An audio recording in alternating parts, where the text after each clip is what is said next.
성경 봉독하겠습니다. 하나님의 말씀은 구약성경 시편 37편 23절과 24절입니다. 시편 37편 23절, 24절 이 두 구절의 말씀을 우리 함께 합독하도록 하겠습니다. 37편 23절과 24절 말씀 함께 읽겠습니다. 시작. 여호와께서 사람의 걸음을 정하시고 그의 길을 기뻐하시나니 그는 넘어지나 아주 엎드러지지 아니함은 여호와께서 그의 손으로 붙드심이로다. 아멘. 네, 오늘 읽은 이 말씀은 우리 인생에 약속된 그런 하나님의 말씀입니다. 우리가 이렇게 살다 보시면 넘어짐이라는 것을 위기를 우리가 경험합니다. 누구든 넘어집니다. 성도도 이런 넘어짐이라는 그런 위기를 경험합니다. 어떤 성도도 넘어짐의 경험 없이 인생을 사는 사람은 아마 없을 것입니다. 어느 날 갑자기 우리의 건강을 상실합니다. 뜻하지 않았던 그리고 예기치 못한 사고를 당하거나 혹은 그런 소식을 우리가 접하게 됩니다. 또 참담한 사업상의 실패를 우리가 경험합니다. 또 인간관계의 그런 단절과 상처를 우리가 경험합니다. 정말로 절망이 우리의 눈앞을 가리고 험난한 그런 삶의 연속일 때도 있습니다. 우리는 그렇게 넘어집니다. 그러나 성경은 오늘 이렇게 말합니다. 저와 우리 성도 여러분들이 우리가 정말 하나님의 백성이라면 우리는 넘어지나 아주 엎드러지지 않는다고 그렇게 말씀하십니다. 그 이유는 왜 그럴까요? 여호와께서 그의 손으로 붙드심이로다. 믿으십니까? 예. 여호와께서 그의 손으로 붙드심이로다. 그렇다면 하나님은 애당초 왜 우리를 처음부터 넘어지지 않게 하실 수는 없으신가요?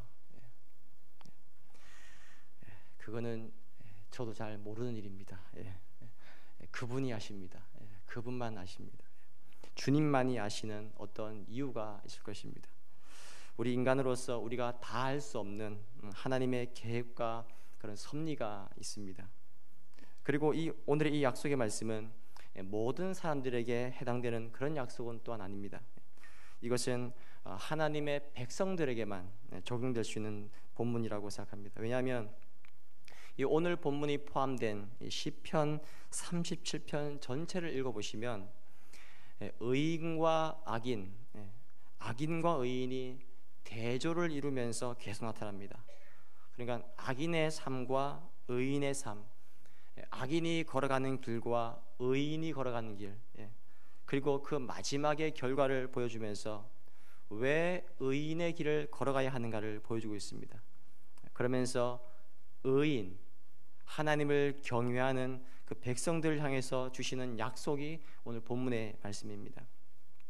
여러분과 제가 우리가 의인이라면, 하나님을 경외하는 주의 백성이라면 우리도 넘어지지만 우리는 아주 엎드러지지 아니함은 여호와께서 그의 손으로 붙드심이라고 그랬습니다.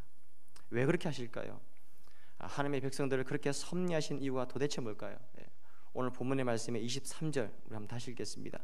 시편 37편 23절 말씀을 한번 읽겠습니다. 시작. 여호와께서 사람의 걸음을 정하시고 그의 길을 기뻐하시나니. 여기에 보시면 여호와께서 사람의 걸음을 정하시고 그랬습니다. 하나님께서는 우리의 걸음을 정하셨다는 것입니다. 그리고 우리가 걸어가는 그 길을 기쁨으로 그분은 주시하시고 계시기 때문에 성도 여러분, 우리가 우리의 지난 날들을 이렇게 돌이켜 볼 때에 어느 날 나 자신이 예수님을 만났던 그때에 예수님 믿고 구원을 확신하는 그 순간에 우리가 깨닫는 놀라운 공통된 진리, 대답이 있습니다. 그것은 예수를 믿은 것이 내 선택, 내 결심, 내 노력, 내 열심 같았지만 믿고 나서 고백하게 되는 것은 내 인생 전체에 지금까지 나의 삶은 하나님의 계획 속에 있었다는 것을 우리가 깨닫습니다. 그래서 기독교에서는 이 교리를 가리켜서 예정의 교리라고 이렇게 말합니다. 예정, 하나님이 미리 정하셨다. 그리고 예지, 하나님이 미리 아셨다. 그분은 미리 정하셨고 미리 아셨습니다.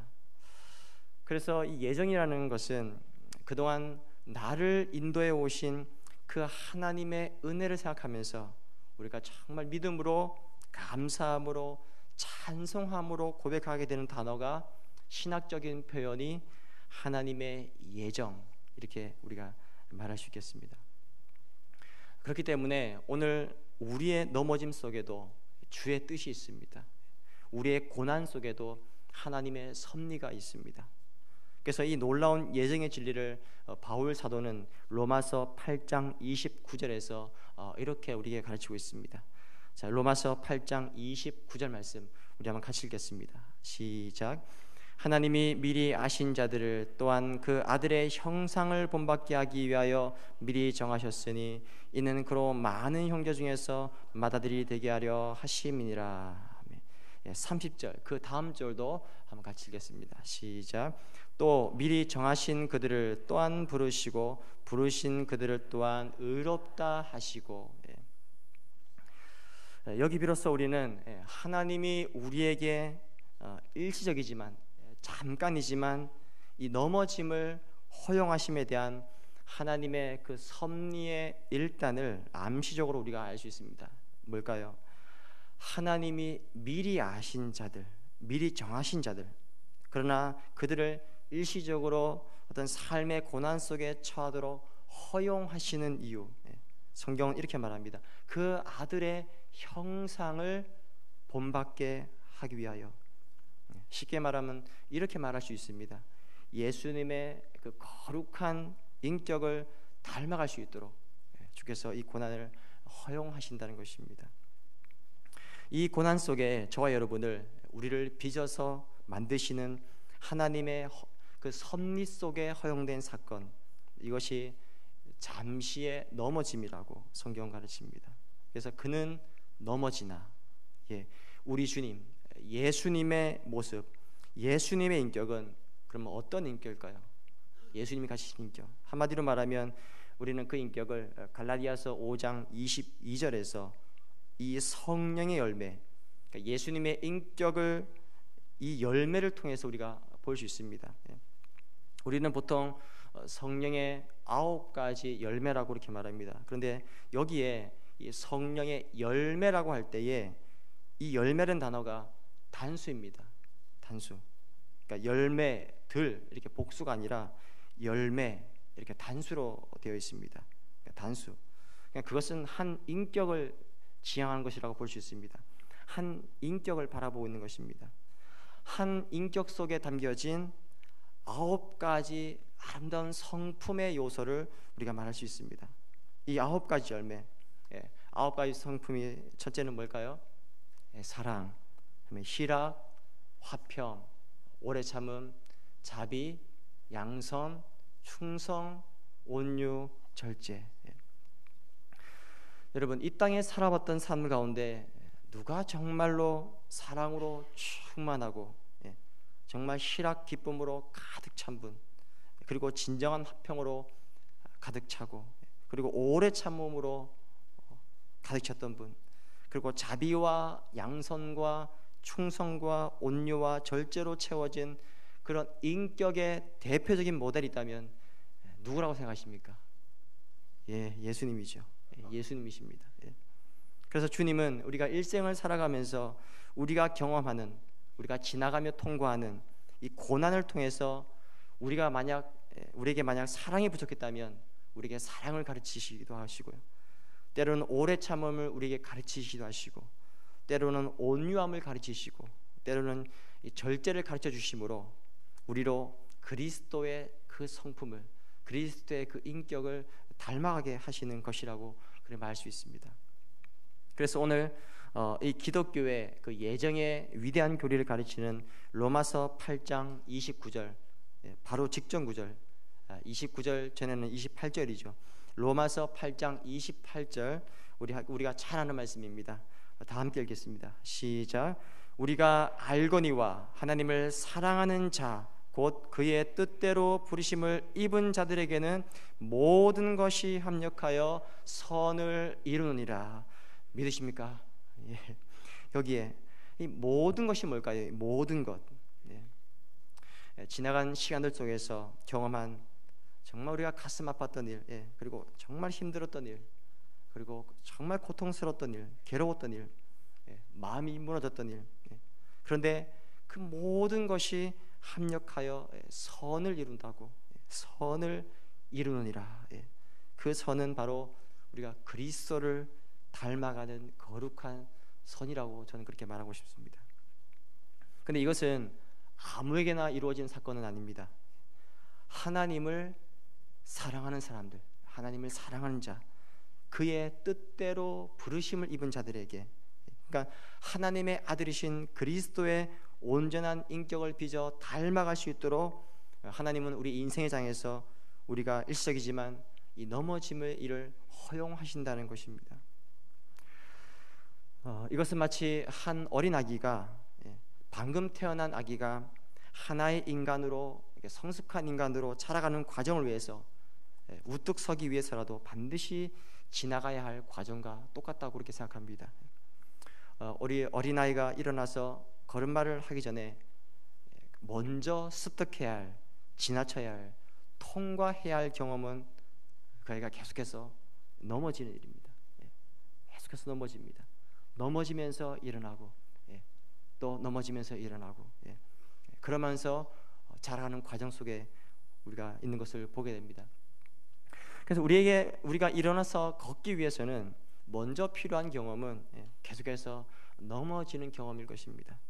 그래서 하나님은 동일한 이유로 우리의 인생의 장에 넘어짐을 허용하시는 하나님. 그러나 성경은 이렇게 말합니다.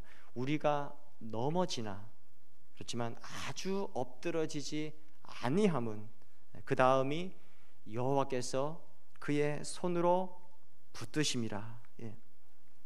그건 아기들이 넘어짐을 두려워할 필요가 없는 이유가 바로 여기 있는 것이죠. 똑똑한 아기들은 압니다. 자기가 넘어지려고 할 때에 부모의 손이 그를 다시 붙들어 일으킨다는 사실을, 그것을 아는 아기들은 정말 용감하게 넘어질 수가 있습니다.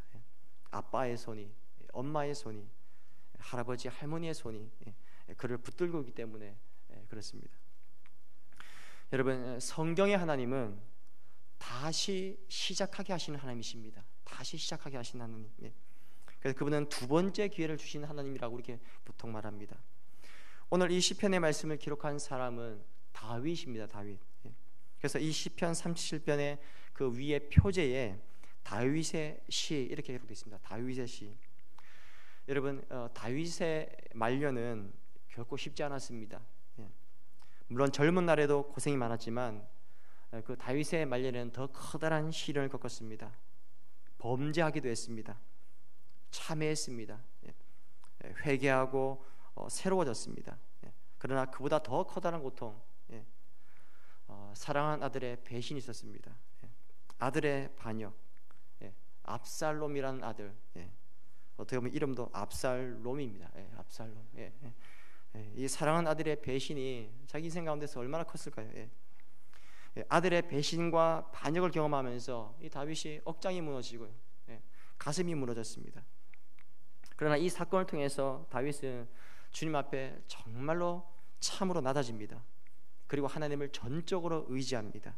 그리고 그 인생의 마지막에 그는 실패도 했고 아픔도 겪었지만 그러나 거룩한 인격으로 빚어져서 마침내 하나님 앞에 섭니다. 그리고 하나님은 이 다윗에게서 아름다운 영예를 부여해 주십니다. 어떤 영예일까요? 하나님의 마음에 합한 사람이다. 다윗은 내 마음에 합한 사람이다. 그런 영예를 이 다윗에게 주십니다. 저는 오늘 저와 성도 여러분이 저희가 정말 다윗처럼 다윗의 하나님, 우리의 하나님, 우리가 그 하나님을 바라볼 수 있다면 내가 비록 넘어져 있지만, 내가 비록 아픈 상태에 있지만, 그러나 나를 붙들고 계시는 그분의 손길을 우리가 느낄 수가 있다면 이제 우리는 그 손을 잡고 다시 일어날 수가 있는 줄 믿습니다. 여러분과 저는 다시 시작할 수가 있습니다. 다시 일어날 수가 있습니다. 그래서 다시 시작된 우리의 이 한 해, 저와 여러분이 정말 주님의 붙드심을 믿고 신뢰하시면서 우리의 갈 길을 감사로 걸어가는 그런 우리 모두가 되시기를 주님의 이름으로 축복합니다. 아멘.